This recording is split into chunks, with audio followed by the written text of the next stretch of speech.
కాంట్రాక్టర్లు దాడి చేస్తారనే భయంతో ఆర్థిక శాఖ కార్యాలయం వద్ద పోలీసులను పెట్టాల్సి వచ్చింది. బట్టి విక్రమార్క ఆఫీసు 2nd ఫ్లోర్లో ఉంటుంది. ఇక్కడ సెక్రటరియట్లా. బట్టి విక్రమార్క ఆఫీస్లోకి ఎవరిని పోనిస్తలేరట. బట్టి ఆఫీస్ ముందు మొత్తం పోలీసులు. బట్టి విక్రమార్కకు అపాయింట్మెంట్ ఇస్తలేరు. బట్టి విక్రమార్కను కలవడానికి అపాయింట్మెంట్ ఇస్తలేరు.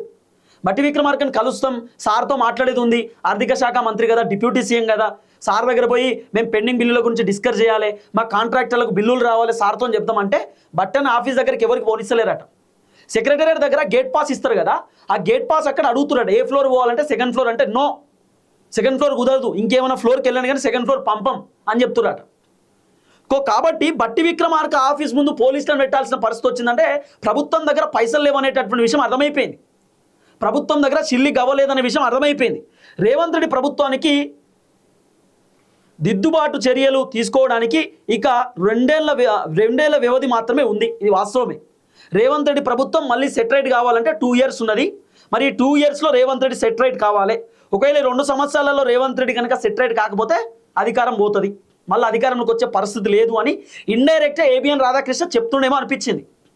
ఇప్పటికైనా ఏబిఎన్ రాధాకృష్ణ ఇంత అద్భుతమైనటువంటి వార్త రాసినందుకు చాలా మంచిది. ఎందుకంటే ఆయన చాలా సీనియర్ జర్నలిస్ట్. ఇలాంటి అంశాలు చెప్పాలి కదా సమాజానికి కూడా, పబ్లిక్ కూడా తెలవాలి కదా.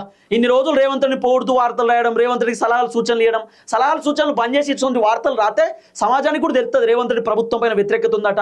ఇది రేవంత్ రెడ్డి కూడా ఈ వార్త చూసి అరే ఇవన్నీ మార్చుకోవాలి, సెటరేట్ చేసుకోవాలి ఆయనకు కూడా ఉంటుంది. సో ఇప్పుడు రేవంత్ రెడ్డి దోస్తు రేవంత్ రెడ్డికి ఎదురు తిరిగిండు ఏబిఎన్ రాధాకృష్ణ. కాబట్టి ఇప్పటికన్నా మరి రేవంత్ అన్న ఎట్లా మారుతాడు, ఎట్లా చేంజ్ అవుతాడు అనేది ముందు వేచి చూడాల్సినటువంటి అవసరం ఉన్నది. దీన్ని బట్టి చూస్తే ఏమర్థమైందంటే రేవంత్ రెడ్డి ప్రభుత్వం పైన తీవ్రమైన వ్యతిరేకత వచ్చింది.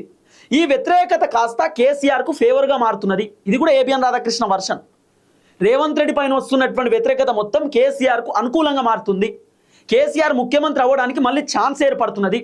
మొన్న కేసీఆర్ చెప్పిండు రేవంత్ రెడ్డి పైన తీవ్రమైన వ్యతిరేకత ఉన్నది, మళ్ళీ మేమే అధికారంలోకి వస్తాం, మేమే ముఖ్యమంత్రి కాబోతున్నా, నేను ముఖ్యమంత్రి అవుడుతోటి ఒక్క సంతకంతో హైడ్రాన్ తీసి పడేస్తా, మేము ముఖ్యమంత్రి అవుడుతోటి తెలంగాణ ప్రజలకు ఏ కష్టం ఏ బాధ లేకుండా చేస్తా, బీఆర్ఎస్ ఉన్నప్పుడు ఎట్లయితే తెలంగాణ ఉండనో గట్లనే అవుతుంది, మళ్ళా మీరు ఇబ్బంది పడకూరని కేసీఆర్ మొన్న చెప్పిండు.